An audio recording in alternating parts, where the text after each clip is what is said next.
Hello, and a very warm welcome back to my dear listeners. This is your host Sharmishta, back with the final episode of The Skeleton of the Dwarf. I had barred up the doors and windows, but was that really going to help? I was, after all, up against a spirit. And I was right, putting up the bars were of no help. Night after night, I could hear noises downstairs, as if a caged animal was pacing about madly, hitting itself against those bars, raring to get out. My life was slowly becoming a living nightmare. One evening, there was a knock on my door.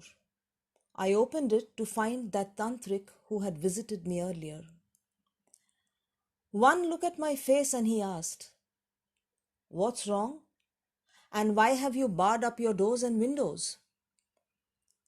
I couldn't contain myself any longer and blurted out the whole story to him.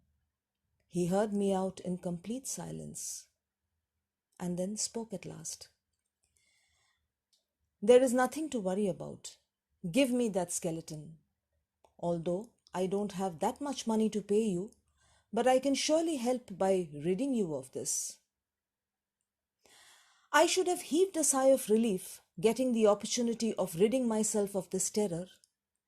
But I don't know what came over me. I heard myself saying no to him. He stared at me for a long time before saying, "Very well, as you wish. I just wanted to help. It's growing dark and it won't be safe for me to travel back. Can I stay the night in your home?" I couldn't refuse. The next morning, I went downstairs to his room with a cup of tea. He was missing. He must have left early. How strange. And then my eyes fell on the door to the room where the skeleton lay. It was slightly ajar. I pushed open the door. The skeleton was gone. I realized that the tantric had stolen it, since I had refused to part with it. One part of me loathed his act of thievery, while another part of me heaved a sigh of relief. The terror had finally gone for good.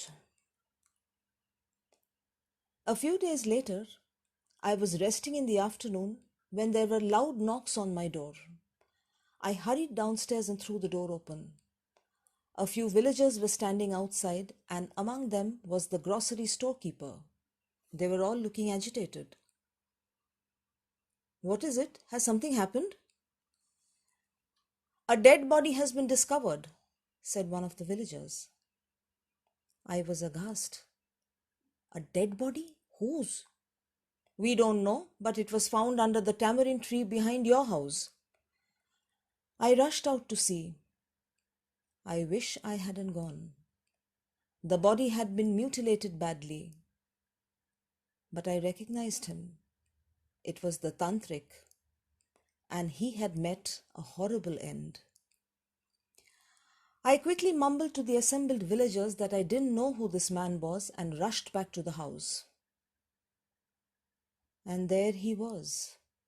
The skeleton of the dwarf was back inside the room, lying on the grass bed.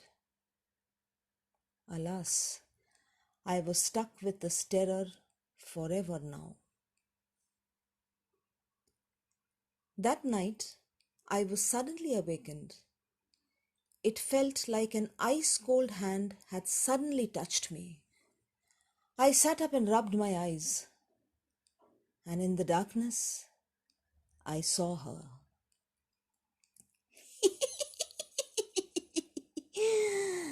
Dear boy, why do you look so worried? The old lady? But how did she come here?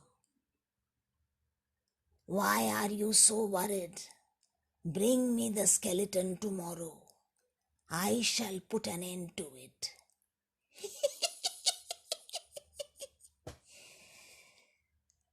And the next moment, she was gone. I wondered whether I had dreamt it, but I had distinctly felt the touch of her cold hand on my arm. I lay wide awake the rest of the night. Early the next morning, I picked up the skeleton and, hiring a bullock cart, reached the crematorium.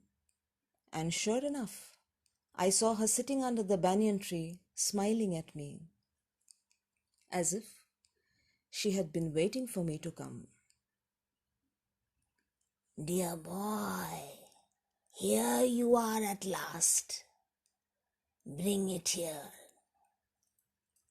I placed the skeleton before her. She picked up a thick wooden club and smashed it on the skeleton's head. Immediately, thousands of black insects poured out from its head and scattered all over. I gulped in fear.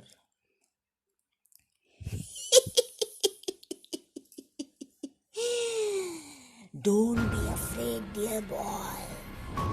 Now see that burning pyre? Pick up that skeleton and throw it into the fire. I did as she asked me to. As soon as I threw it into the fire, there was a strong blaze and the skeleton disappeared into thin air. I turned to look at the old woman. She had disappeared too. The end of a tale. But mysteries, thrillers, and adventure does not stop here. Join me as I return soon with a new episode of a new story. Till then.